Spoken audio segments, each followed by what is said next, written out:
de vous revoir sur une vidéo. Moi, c'est Mohamed Ndiaye, étudiant en ingénierie des systèmes électroniques. Aujourd'hui, on est là pour vous faire une petite rappel sur les impédances dans le domaine temporel et la relation qui existe entre le courant et la tension. Okay? C'est-à-dire quitter le domaine temporel et aller dans le domaine de la place. Pour quitter le domaine temporel et aller dans le domaine fréquentiel, il te faut la tension de la place. Dans le cas contraire, on utilise la transformée inverse de la place. Okay? Donc on commence par la tension au bornes d'une résistance. On sait que d'après la loi d'Ohm, on sait que U égale à R fois I. Donc, or que la tension qui traverse la résistance ne est pas U de T. Donc, ici, on a UR de T égale à R fois I de T. Ok? Nous, on va déterminer les impédances dans le domaine de la place, c'est-à-dire les impédances. Or que les impédances, pour déterminer les impédances, il suffit simplement de faire le rapport entre la tension sur le courant. Ça, c'est dans le domaine temporaire. Nous, on va essayer de faire ça dans le domaine de la place. Ok? On dira que la transformée de la place de U, R, de T égale à R. La transformée de la place d'une constante. Bon, je peux sortir le R, c'est-à-dire c'est égal à R fois la transformée de la place de I de T. La transformée de la place de I de P, I de T égale à I de P.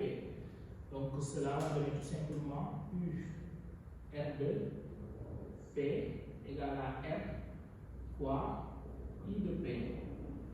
Ok. Vu que l'objectif c'est d'avoir l'impédance, c'est-à-dire ZR égale à UR de P sur IP. Donc c'est directement égal à R. Donc finalement, on peut conclure que dans le domaine de la place, ou bien dans le domaine de la place, l'impédance est égale à R. Donc ZR égale à R. On fait la même chose pour la tension au bornes d'une inductance.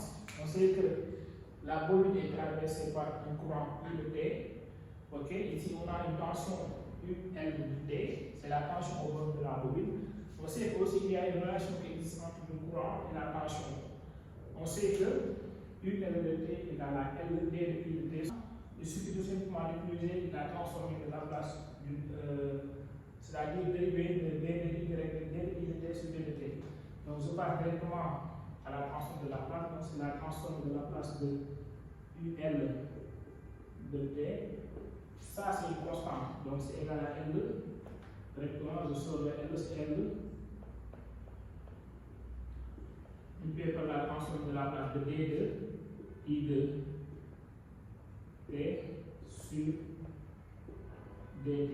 Si vous avez suivi notre vidéo sur les transformées de la place, on avait dit que la transformée de la place de d de x de t sur d de t, d de y de t sur d de t n'est rien d'autre que p, ok, x de p moins x0. Donc ici, la transformée de la place de d de y de t sur d de t n'est rien d'autre que c'est égal à L que l'on multiplie par p fois I de P. On suppose que les conditions initiales sont nulles, moins I0 de T avec I0, moins I0 avec I0 égale à 0. Ok, donc on aura UL de P égale à L fois P fois IP.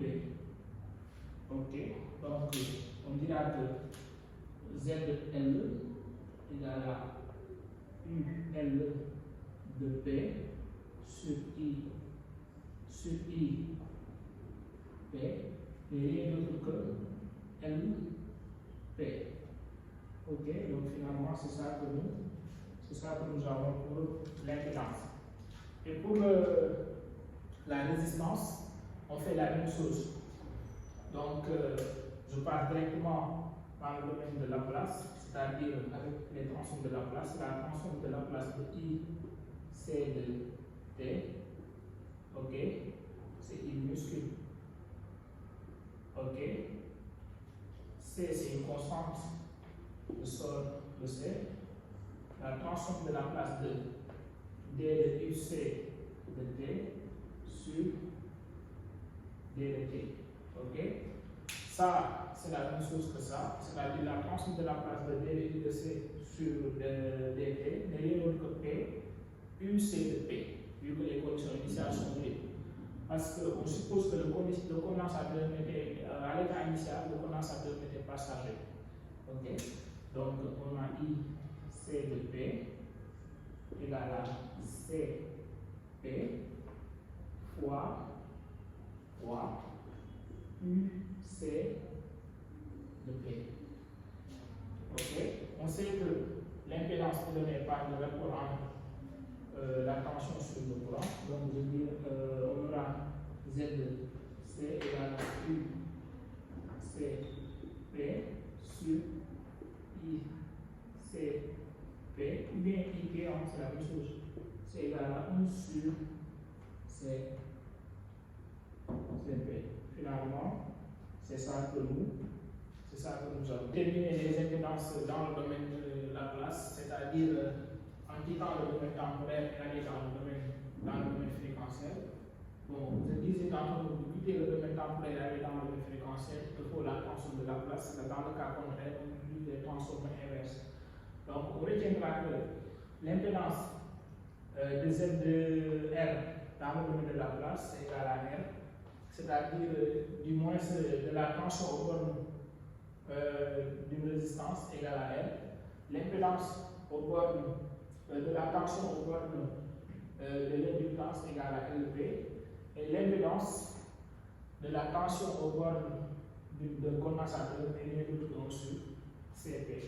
Donc, nous vous disons merci et à la prochaine. N'oubliez pas aussi de vous abonner pour nous soutenir.